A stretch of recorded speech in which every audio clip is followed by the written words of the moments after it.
അവിടുത്തെ ജനങ്ങൾ ആവശ്യപ്പെട്ടതല്ല. ഒരു തെരഞ്ഞെടുക്കപ്പെടുന്ന ജനപ്രതിനിധിയുടെ, പ്രത്യേകിച്ച് NDAയുടെ കീഴിൽ BJPയുടെ ഒരു പ്രതിനിധിയായി പാർലമെന്റിൽ ചെന്നിരിക്കുമ്പോൾ ചെയ്യേണ്ടതായ കർത്തവ്യങ്ങളെക്കുറിച്ച് പൂർണ്ണ ബോധ്യമാണ്. പക്ഷേ ഈ കോഓപ്പറേറ്റീവ് ഫെഡറലിസം എന്ന് പറയുന്നത് ചില സമയത്ത് അങ്ങ് പിശാചായി മാറും. 12 ഏക്കർ സ്ഥലം വേണം. ശ്രീമാൻ അമിത്ഷായാണ് വാഗ്ദാനം ചെയ്തിരിക്കുന്നത്. 12 ഏക്കർ സ്ഥലം കേരള സർക്കാർ തൃശൂരിൽ തരികയാണെങ്കിൽ forensic sciences laboratory and research institute സൗത്തിലേക്ക് കേരളത്തിൽ അതും തൃശൂർ തരാമെന്നാണ് വാഗ്ദാനം നൽകിയിരിക്കുന്നത്. നിങ്ങൾ ആവശ്യപ്പെടൂ. ഈ ഇലക്ഷൻ നടക്കുന്നതിന് മുമ്പ് 19-ാം തീയതിക്ക് മുമ്പ് കോഡ് ഓഫ് കോണ്ടക്റ്റിനൊന്നും ഒരു കുഴപ്പവും വരുത്തില്ല. തൃശൂരാണത്. പ്രഖ്യാപിക്കാൻ പറ 12 ഏക്കർ സ്ഥലം തരുന്നു എന്ന്. കേരളത്തിന് വേണ്ടിയാണ്, തൃശൂരിന് വേണ്ടിയല്ല. പിന്നെ അത് തൃശൂരിൽ സംഭവിച്ചുകൂടാ എന്ന് പറയുന്ന ദുഷിച്ച രാഷ്ട്രീയം നമ്മൾ മലയാളികളും വകവെച്ച് കൊടുക്കില്ല. നമ്മൾ അതിൽ ചിലപ്പോൾ UP മോഡലായി സ്വീകരിച്ചെന്ന് വരും. എല്ലാറ്റിനും പുച്ഛമാണ്. UPയിലെ വികസനം എന്താണെന്ന് അവർ അതിന്റെ ഒരു തുമ്പ് പോലും കണ്ടിട്ടില്ല. UPയിൽ നടക്കുന്ന വികസനം എന്താണ്? മധ്യപ്രദേശിൽ നടക്കുന്ന വികസനം എന്താണ്? ടൂറിസം മേഖലയിൽ ഉത്തരാഖണ്ഡിൽ വിപ്ലവാത്മകമായ മുന്നേറ്റമാണ് നടത്തിയത്. 2012 ഒരു കുത്തൊഴുക്കിൽ ഉത്തരാഖണ്ഡ് മുഴുവൻ ഒലിച്ചുപോയതാണ്. നമ്മൾ ഒരുപാട് വീഡിയോയിൽ ഇപ്പോഴും കാണുന്നുണ്ട്. ഉത്തരാഖണ്ഡിന്റെ വിശ്വവിഖ്യാതമായ തൊപ്പിയാണ് ഞാൻ അദ്ദേഹത്തിന്റെ തലയിൽ അണിയിച്ചിരിക്കുന്നത്. സിഗ്നേച്ചറാണ് ഉത്തരാഖണ്ഡിന്റെ. ഇത് മിക്കവാറും വേറൊരാളുടെ തലയിലും നിങ്ങൾ നിരന്തരം കാണുന്നുണ്ടാവും, ശ്രീമാൻ നരേന്ദ്രമോദിയുടെ.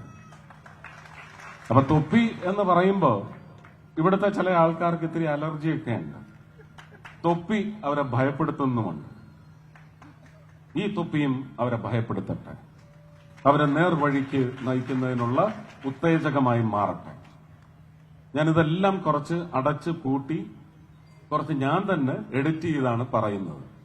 കാരണം ഇതെടുത്ത് ട്രോളാക്കുന്ന പ്രവർത്തകർ വെട്ടിലാവണം. അതിനുവേണ്ടിയാണ്. അവരിനി റിസർച്ച് ചെയ്ത് കണ്ടുപിടിക്കട്ടെ ആരാണ് ഈ തൊപ്പിയെ ഭയപ്പെടുന്ന ആൾക്കാർ. ആ തൊപ്പി എന്ത് തൊപ്പിയാണ്? കാക്കിയാണോ? അല്ലേ? അതൊരു പുതിയ അടവാണ്. അത് അടവാണെന്ന് തന്നെ ഞാൻ സമ്മതിക്കുന്നു. പക്ഷെ നമ്മൾ നമ്മുടെ അനുഭവങ്ങളിൽ നിന്ന് പഠിക്കണം. നിങ്ങളും നിങ്ങളുടെ പൂർവ്വ അനുഭവങ്ങളിൽ നിന്ന് പ്രജകളെന്ന നിലയ്ക്ക് പഠിക്കണം. ഒരവസരം കിട്ടുമ്പോൾ ആ അനുഭവങ്ങളുടെ പശ്ചാത്തലത്തിൽ നിങ്ങൾക്ക് തിരുത്തെഴുതുകൾ രചിക്കാനാവണം. ആ തിരുത്തെഴുത്ത് രചനയുടെ മുഹൂർത്തങ്ങളാണ് 19-ാം തീയതി വരെയും കടന്നു പോകാൻ പോകുന്നത്. യോഗ്യമായ തീരുമാനമെടുക്കണം. ഇവിടെ ഈ സിംഹങ്ങളെല്ലാം വിട്ടുപോയ ഒരു പോയിന്റ് ഉണ്ട്. ആരെങ്കിലും അതിന് മുമ്പ് പറഞ്ഞോന്ന് എനിക്കറിയത്തില്ല. ഒരു ഗവൺമെന്റ് കോളേജിന്റെ കാര്യം ഇങ്ങനെ ഓടിക്കളിക്കുന്നത് എല്ലാ 2 വർഷം കൂടുമ്പോഴും വിവിധങ്ങളായ കെട്ടിടങ്ങളിൽ നടത്തപ്പെടുന്ന ഒരു ഗവൺമെന്റ് കോളേജിന്റെ കാര്യം. ഞാൻ ഉറപ്പു തരുന്നു, അതിനുള്ള സ്ഥലം നിശ്ചയിച്ചാൽ മോഹൻ ജോർജ് ഇവിടുത്തെ MLA ആണെങ്കിൽ ആ ഗവൺമെന്റ് കോളേജ് ഇവിടെ വരുത്തിയിരിക്കും. ഞാൻ വാക്ക് തരുന്നു.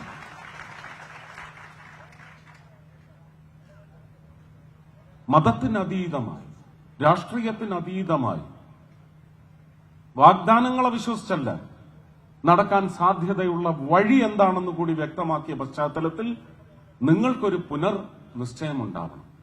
ഇത് പുനർനിശ്ചയം ആരാണ് അതിനുള്ള ഒരു പ്ലാറ്റ്ഫോം സൃഷ്ടിച്ചത്? ഞാൻ ആവേശം പിടിപ്പിക്കണം എന്ന് വിചാരിച്ച് സംസാരിക്കുകയില്ല എന്ന് തീരുമാനിച്ചാണ് ഇവിടെ വന്നത്. അതിനെന്റെ മാധ്യമ സുഹൃത്ത് ഒരു ഹിന്റും അവിടെ വെച്ച് തന്നു. ഞാൻ ആ ആവേശം പിടിപ്പിക്കൽ, എന്താണ് തീ പിടിപ്പിക്കൽ, എല്ലാം ഞാൻ അവിടെ അങ്ങ് അവസാനിപ്പിച്ചു. വളരെ ശാന്തമായി, നിങ്ങൾക്കും ചിന്തിക്കാനുള്ള ശാന്തത 19-ാം തീയതി വൈകുന്നേരം 6 മണി വരെയും ആ ശാന്തത നിങ്ങൾക്കുണ്ടാവണം. വൈരാഗ്യമോ പകയോ എന്തെങ്കിലും ഉണ്ടെങ്കിൽ അത് ഉള്ളിൽ ഒതുക്കി പിടിക്കുക. ആ പക താമര ഇതളുകളെ തഴുകി നിങ്ങൾ 19-ാം തീയതി 6 മണി വരെയും ആ പ്രക്രിയയിൽ ശാന്തമായി ഇടപെടുക. ഇതാണ് എനിക്ക് നിങ്ങളോട് അഭ്യർത്ഥിക്കാനുള്ളത്. ഒരുപാട് വിഷയങ്ങളുണ്ട്, എല്ലാം ഇവിടെ എഴുതി കൊണ്ടുവന്ന് വെച്ചിട്ടുണ്ട്. ഇത് കഴിഞ്ഞ 2 ദിവസമായിട്ട്, മെനിഞ്ഞാന്നും ഇന്നലെയുമായിട്ട് അഡ്വക്കേറ്റ് സുരേഷിനെ വിളിച്ച്, കാരണം തിരുവനന്തപുരത്ത് ഞാനൊരു BJP-കാരനായി MP ആയി വരുന്ന കാലത്ത് എനിക്ക് നേരെ വലിയ കോൺഗ്രസ് ആക്രമണങ്ങളൊക്കെ ഉണ്ടായ സമയത്ത് VV രാജേഷിന്റെ കൂടെ എന്റെ വീട്ടിൽ വന്ന് എനിക്ക് കാവൽ നിന്ന ആൾക്കാരിൽ ഒരാളാണ് അഡ്വക്കേറ്റ് സുരേഷ്. അഡ്വക്കേറ്റ് സുരേഷുമായിട്ട് ചർച്ച ചെയ്തതിന്റെ പശ്ചാത്തലത്തിൽ വ്യക്തമായിട്ട് പോയിന്റ്സ് എഴുതിയിട്ടുണ്ട്. പക്ഷെ ഞാൻ തൃശ്ശൂര് സ്ഥാനാർത്ഥിയായി മത്സരിക്കുമ്പോൾ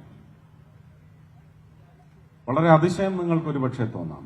എന്റെ പേര് ആരൊക്കെ പറഞ്ഞു, രാഷ്ട്രീയവുമായിട്ട് പുലബന്ധമില്ലാത്ത, യോഗ്യത എന്ന് പറയുന്ന അക്ഷരങ്ങൾ ഒന്ന് എഴുതാൻ പോലും യോഗ്യതയില്ലാത്ത എത്രയോ പേരാണ് എന്റെ പേരെടുത്ത് വക്രം സൃഷ്ടിച്ചത്, എന്റെ കുടുംബത്തിനെ പോലും അതിലേക്ക് വലിച്ചിഴച്ചത്.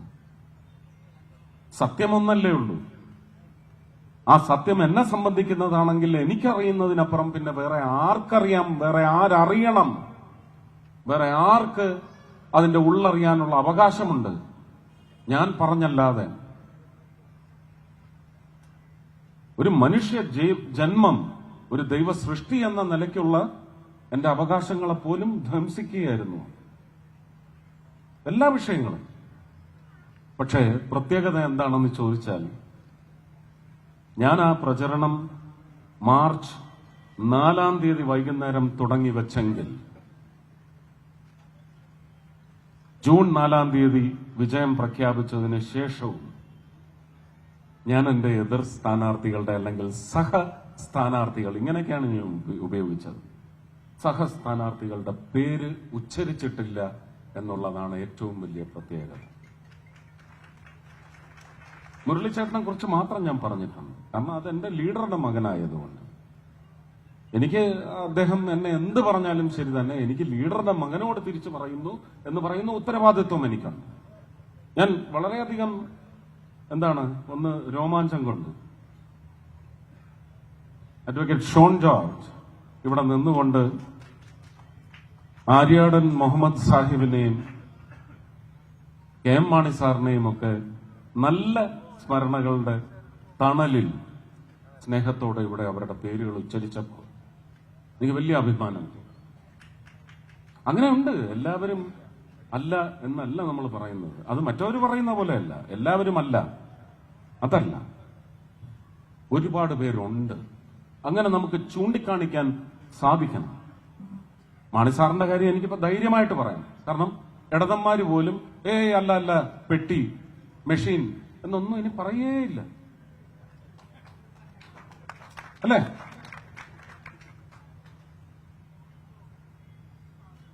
അപ്പോ നമ്മൾ ഒരു എലക്ഷൻ അങ്ങ് കടന്നുകൂടി ജയിക്കാൻ വേണ്ടി വക്രതന്ത്രങ്ങൾ, അത് മഹാപാപം തന്നെയാണ്. എന്റെ കാര്യത്തിൽ ഇപ്പോഴും അതൊക്കെ തുടരുന്നുണ്ട് കേട്ടോ. അപ്പൊ ഞാൻ തിരിച്ച് മൂന്ന് അക്ഷരം പറഞ്ഞാൽ മതി. CBI is the answer, call the CBI എന്ന് പറയുമ്പോ പിന്നെ അതങ്ങ് അടങ്ങും. കാരണം CBI വന്നാൽ അവന്മാരെല്ലാം പൂട്ടിലാവും. പൂരത്തിന്റെ കാര്യത്തിലെ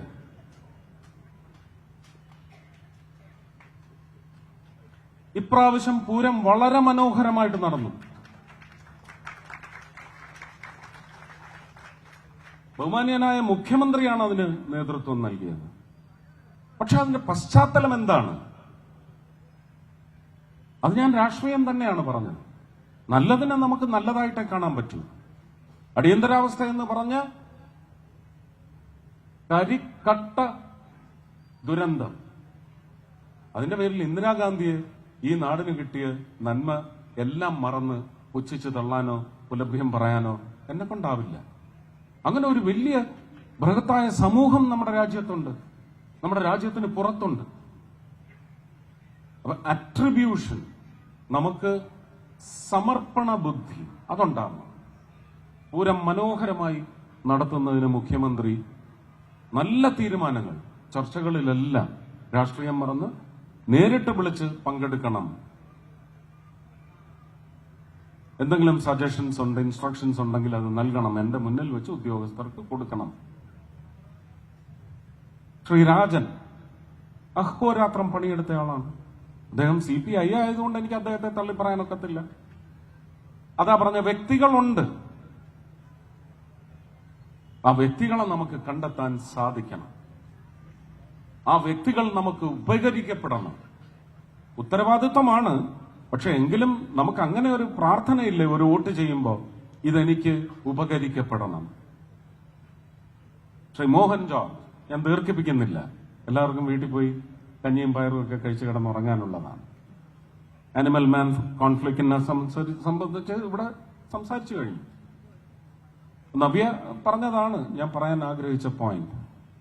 കേന്ദ്ര നിയമങ്ങൾ സസൂക്ഷ്മം അപഗ്രഥിച്ച് പഠിച്ച് നിങ്ങൾ ഇവിടെ ജിയോ ഇറക്കൂ.